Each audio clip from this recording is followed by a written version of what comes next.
Is a very traditional Japanese action RPG series created by Nihon Falcom, also known for other famous JRPG series, The Legend of Heroes. Is 1, the first game of the series, was released back on 1987 for the NEC PC. Since then, the series had multiple installments released for a number of different platforms. Is is one of those cases relatively common to the genre that achieved a considerable success in Japan but never had the same recognition in the West. Due to this, in the past some games were released only in Japan, which caused a lot of frustrations in the fan base in the West. The good news is that the old games have been translated and released to the newer platforms, and given the success of YS8, we hope that finally Japan only release become a thing of the past.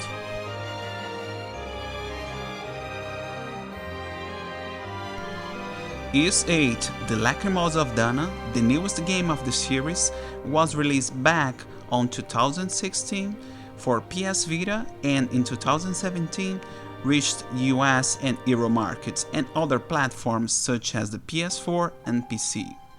The Nintendo Switch version, the one that I played for this review, was released on June 2018. I have been playing JRPG for a long time, but for some reason I had never played this series. To be honest, I don't remember even knowing the series until recently. I only got interested after seeing how John from the YouTube channel Happy Gamer Console was excited for this game and the series in general. I will put the link for his channel in the description below. It is a great channel overall and a very good source of information about this series. Then I started reading and watching some of the reviews and I finally decided to give the game a chance. You know how it is, with so many games in the backlog, I had really to convince myself that YS would be worth playing. I know it is a bit unfair, but RPG is a genre that is very time demanding, and it doesn't help either that the series has a long list of past games that can be kind of a wall for newcomers. In case of YS8, it has some connections and reference to the previous games, but you can play without the fear of losing the context. You start the game as Ado Christine aboard a ship called Lombardia, heading to the continent of Eurasia. The ship is attacked and sunk by an enormous octopus creature. Ado then wakes up and realizes that he is in a cursed island called Isle of Siren.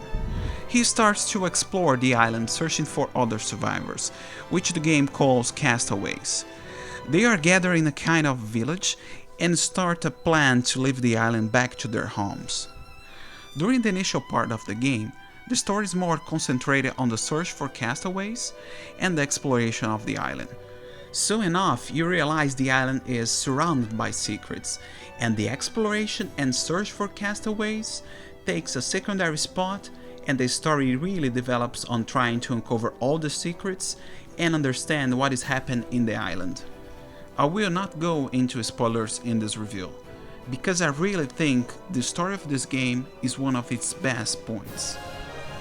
It starts very light, almost too simple, and then ramps up, and when you notice, you will be playing non-stop to find out what is next and how all the pieces connect. There are some surprise moments that can be divided in terms of reception.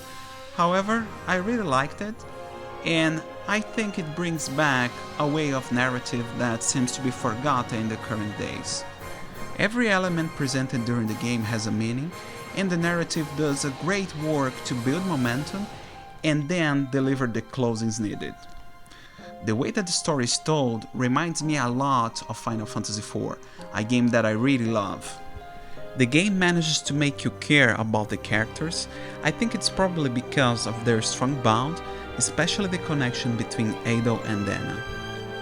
Ado is a character that almost never talks, but I feel the approach is much better than what Nintendo does with Link, for example. You are given the choice to participate on conversations, and Ado interacts with other people in a way that I think it's more realistic.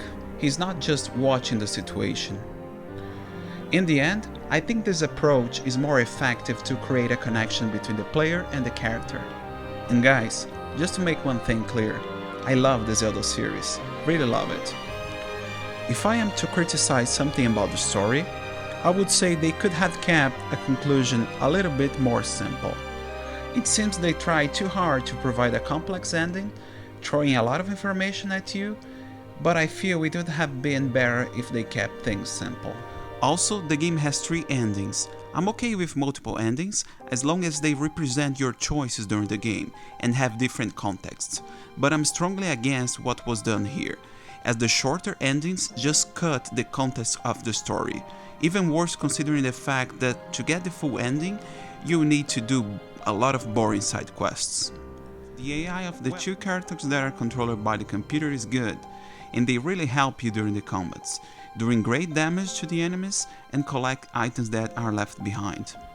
The game takes an approach to make the combat management less painful and asks you to only manage one character, which means you don't have to care if the other 2 are taking damage or not. They will not die during the battles, so there is no need to spend time and items to heal them. Another great point in my opinion is the fact that all characters level up as you battle, regardless if they are in your party or not.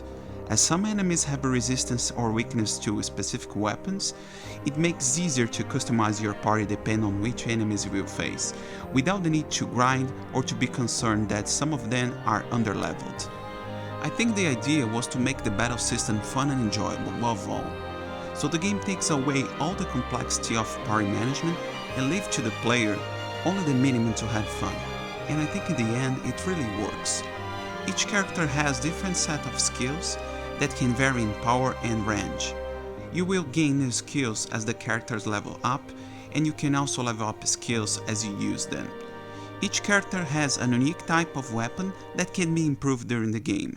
You will need to find items and take them to the blacksmith.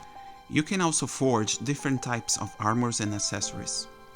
As you start to explore the island, you will meet new castaways, and together with them you build the castaway village. It will be kind of your base during the game. Some of the castaways you meet will help you during the adventure by trading items and enhancing your armors and weapons. They can also help you during raids and hunts. Additionally, you will find some areas in the map that are inaccessible and you need a certain number of castaways to help you progress, usually by removing the obstacles. They will also put requests in the side quest board that will give you items and increase your reputation, which is important to get to the real ending of the game. Going back to the village, as the game progresses, you'll be able to build new structures and increase the protections to make your life easier during the raids, which is another gameplay dynamics that the game offers. From time to time, the village will be attacked by beasts, and you have to defend it. Your party will be limited to an arena, which is the entrance of the village, and has to defeat multiple waves of enemy. There is another type of quest called hunts, in which the party enters the enemy territory to hunt the beast.